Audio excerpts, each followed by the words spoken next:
저는 오늘 여러분과 함께 예수님은 나에게 어떤 분인가 이런 제목으로 은혜의 말씀을 나누고자 합니다. 여러분, 우리가 예수님을 나의 주님으로 고백하고 산다는 것은 나의 주인으로 모시고 산다는 것을 의미합니다. 그런데 주님의 뜻을 구하지도 않고 자기가 주인 노릇하고 자기 멋대로 자기 뜻대로만 사는 사람이 있다면 이 사람은 크게 잘못된 사람입니다. 그가 기도할 때마다 주여 주여 한다면 예수님 입장에서 보면 아주 난처한 일이 될 것입니다. 왜냐하면 그는 입으로는 주여 주여 하지만 항상 모든 일을 결정함에 있어서 자기 뜻대로만 하기 때문입니다. 사실 그는 기도할 때마다 자기 뜻을 먼저 내세우고 주님 뜻보다는 자기 뜻대로 자기 마음에 드는 대로 주님께서 응답하시기를 기대하고 있습니다. 이럴 때 주님은 어떤 입장이 되죠? 주인이 아니라 사실은 종처럼 부림을 당하고 계신 것입니다. 그는 예수님이 자기 뜻대로 응답하지 않으실 때 언제라도 주님을 떠날 수 있는 사람입니다. 이 사람은 예수님을 자기 도우미로 알았지 자기 주인으로 모시고 산 것이 아니기 때문입니다. 그래서 우리는 평소에 예수님은 나에게 어떤 분인가? 예수님은 나에게 어떤 분인가? 분명히 알고 살아야만 합니다. 근데 여러분, 나는 위험한 상상을 해본 적이 있어요. 예를 들어서 만약에 북한군이 새벽에 기습남침을 해서 수도권을 점령해버린다 이런 생각을 한 적이 있습니다. 그리고 그 공산군이 우리 집에 쳐들어와서 내 목에 총을 들이대고 네가 믿는 예수를 부인해라. 부인하면 내가 목숨을 살려주고 거절하면 이 자리에서 당장 죽이겠다고 하면 과연 나는 내 믿음을 지킬 수 있는가? 라고 생각해 본 적이 있습니다. 물론 목숨이 중요하죠. 그래서 목숨이 중요하니까 일단은 예수님을 부인해서 이 위태로운 상황을 한번 모면하고 나중에 예수님께 정말 잘못했다고 회개하면 되지 않을까? 이렇게 생각해 볼 수도 있습니다. 참 계산적이고 얄팍한 생각이죠. 근데 여러분, 그것은요 사실 너무나 위험한 생각이에요. 끔찍해요. 여러분, 예수님을 부인하는 죄는요 우리가 보통 살아가면서 짓는 일반 죄와는 질적으로 다릅니다. 너무 치명적인 죄예요. 그러니까 죄의 차원이 다른 거예요. 예수님을 부인하는 죄는 예수님의 인격을 부정하는 것이고 또 나를 위해 자기 목숨을 내어주신 예수님의 그 십자가의 희생을 전면적으로 부정하는 것이기 때문입니다. 이건 너무 치명적인 죄예요. 그런데 내가 기껏 잠깐 내 목숨을 부지하기 위해서 예수님을 부인했는데 그 북한군이 마음을 돌이켜 당초 약속을 어기고 이제분이 너 가짜 목사구나 하고 나를 죽인다면 그럼 저는 어떻게 되는 거죠? 끔찍한 거예요. 그럼 저는요 회개할 기회를 얻지 못하고 죽는 것입니다. 여러분, 회개는요 살아있을 때 하는 겁니다. 죽은 다음에 하는 회개는요 무효입니다. 그것을 인정받지 못해요. 그건 하나님께 수용되지 못합니다. 만약 여러분 죽은 다음에 회개가 된다면 지옥 갈 사람 한 사람도 없습니다. 그래서 여러분, 회개라는 것은 내 목숨이 붙어 있을 때 이 지상에서 살아생전하는 것입니다. 일단 죽고 나서 우리가 하는 회개는요 단 하나도 받아들여지지 않습니다. 그래서 죽고 나서 깨달았을 때는 이미 늦은 거예요. 예수님 마태복음 10장 33절에 다음과 같은 말씀하셨어요. 누구든지 사람 앞에서 나를 부인하면 나도 하늘에 계신 내 아버지 앞에서 그를 부인하리라. 여러분, 이게 얼마나 두려운 말씀입니까? 하나님의 심판대 앞에 섰을 때 예수님의 변호를 받지 못한 영혼은요 절대로 천국에 들어갈 수가 없습니다. 그래서 예수님은 이 땅에 계실 때 몸은 죽여도 영혼은 능히 죽이지 못하는 자들을 두려워하지 말고 오직 몸과 영혼을 능히 지옥에 멸할 수 있는 이를 두려워하라, 이렇게 말씀을 하신 것입니다. 마태복음 10장 28절의 말씀입니다. 내 목숨을 노리는 그 북한군의 그 총뿌리보다도 우리를 능히 지옥에 던져버릴 수 있는 하나님을 천배 만배 우리는 두려워해야 해요. 여러분, 만약 우리가 그런 상황에 처한다면 총이 무서워서 예수님을 부인하고 지옥 가기보단 차라리 순교당하는 게 나아요. 이 세상에서 조금 빨리 죽을 뿐이지 영원한 천국에 들어갈 수가 있는 것입니다. 사실 나의 이러한 상상이 전혀 엉뚱한 상상은 아니라고 봐요. 왜요? 우리는 위기 상황을 미리 머릿속에 입력하고 놓는다면 유사시 예행 연습도 되는 거예요. 여러분, 우리가 살고 있는 한반도는 남북한이 엄청난 많은 무기를 쌓아놓고 대결을 벌이고 있어요. 수십 년이 지났어요. 더구나 북한은 핵무기를 갖고 있습니다. 여러분, 전쟁사를 보면요, 모든 전쟁의 원인은 오판이에요. 여러분, 자기가 질 거라고 예상하고 전쟁을 벌이는 사람이 누가 있어요? 다 계산해봤는데 이거 아무리 계산해도 우리가 이겨. 그러면 전쟁을 시작하는 겁니다. 근데 역사적으로 볼 때 그게 오판인 전쟁이 얼마나 하는지 몰라요. 인간 세상이 그래요. 만약 여러분 우리나라에서 전쟁이 나면 어떻게 되죠? 우리나라 국토는 엄청 좁아요. 그래서 전후방이 따로 없어요. 어디 숨을 데도 없어요. 자동차 끌고 나와봤자 막혀서 갈 수도 없습니다. 그냥 집에 있는 게 차라리 나아요. 아니면 가까운 지하 대피소로 대피하는 게 훨씬 나을 것입니다. 실제로 전쟁에 나서는 절대 안 되겠지만 우리 예수 믿는 사람들은 이러한 비상사태까지도 마음에 염두에 두고 살아야 합니다. 우리는 예수 믿는 신앙 때문에 언제라도 순교당할 수 있다는 것을 우리는 염두에 두고 살아야 돼요. 평화도 현실이지만 유사시에 전쟁도 현실이에요.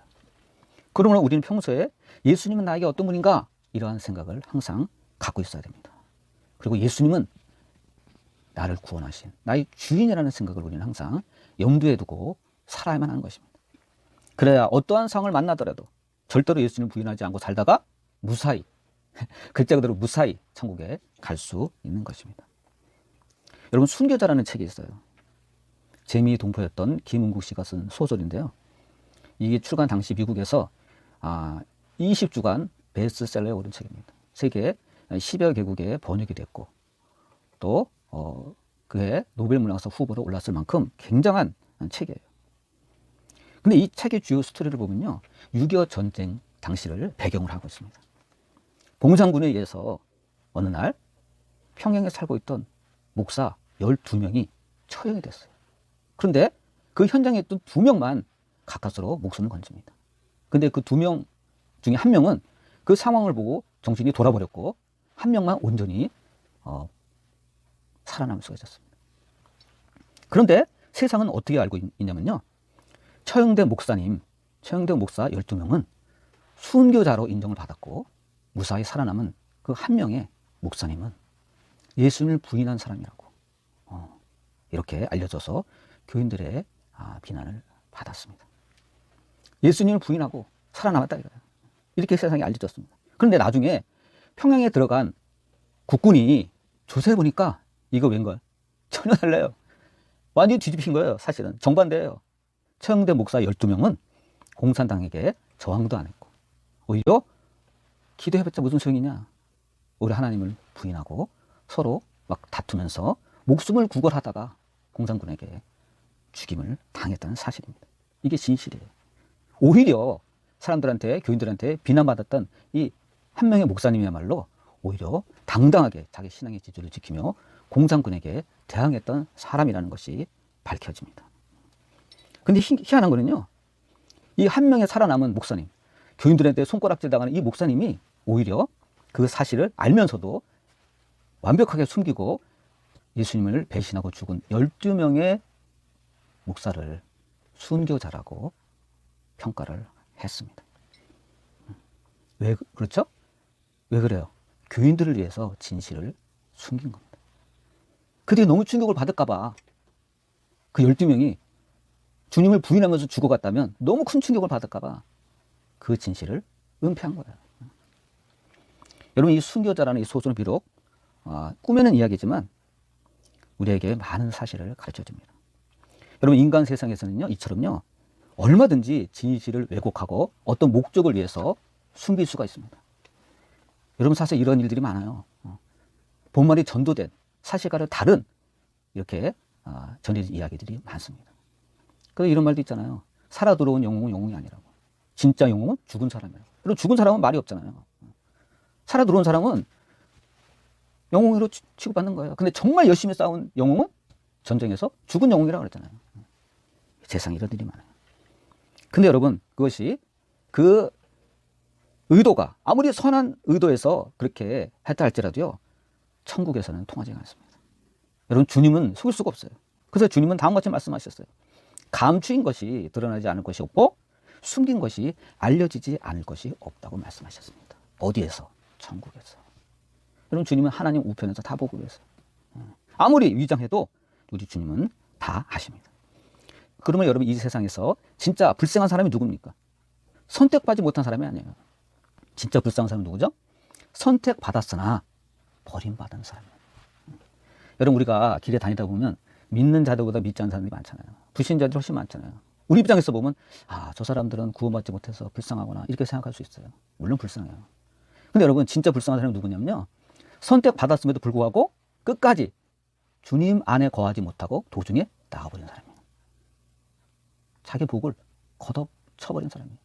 구원받을 뻔했는데 결국 구원 못 받은 사람이에요. 이게 얼마나 불쌍해요. 여러분, 그 사람이 죽어서 얼마나 통탄하겠어요. 야, 내가 왜 그랬지? 내가 미쳤지? 난 주님께 선택받았던 사람 아니냐 이거는. 근데 나는 왜 영생을 걷어찼지? 내 복을 걷어찼지? 아마 자기 머리를 때리고 천번 만번 후회해도 소용이 없는 거예요. 여러분, 이런 사람들이 우리는 절대로 돼서는 안 됩니다. 한때는 선택받아 교회에 다녔으나 다시 세상으로 가버린 사람, 한때는 예수님 품에 있었으나 싫어요 하고 예수님 품을 박차고 떠나버린 사람, 이러한 사람들이 얼마나 많은지 모릅니다. 사울왕 같은 사람이에요. 여러분, 사울왕은 선택받았지만 그의 불순종으로 인해서 하나님께 버림받은 사람이에요. 하나님 분명히 뭐라 그랬어요? 아말렉 족속을 치되 아까워하지 말고 남김없이 진멸하라고 명령하셨습니다. 그러나 여러분, 사울은 어떻게 했죠?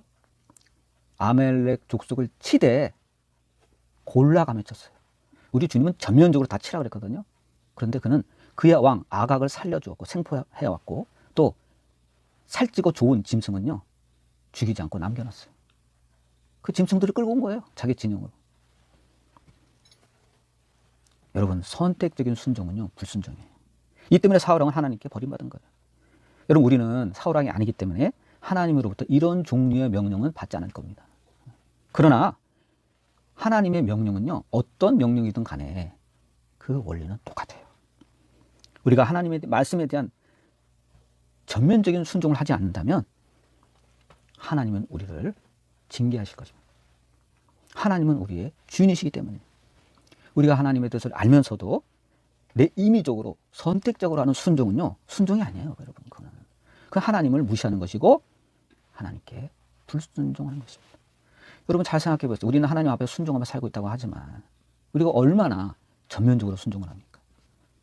골라가며 순종하고 있는 거 아니에요? 이것은 나한테 손해가 될 것 같으니까 치워버리고, 이것은 나에게 유익이 될 것 같아, 그럼 취해야지, 이렇게 계산적으로 순종하고 있지 않냐. 여러분, 사울왕이 그랬어요. 그러한 순종, 그러한 선택적 순종이 하나님의 진노를 불러일으킨 것입니다. 여러분, 예수님은 우리의 삶의 주인이세요. 우리가 이걸 알아야 돼요.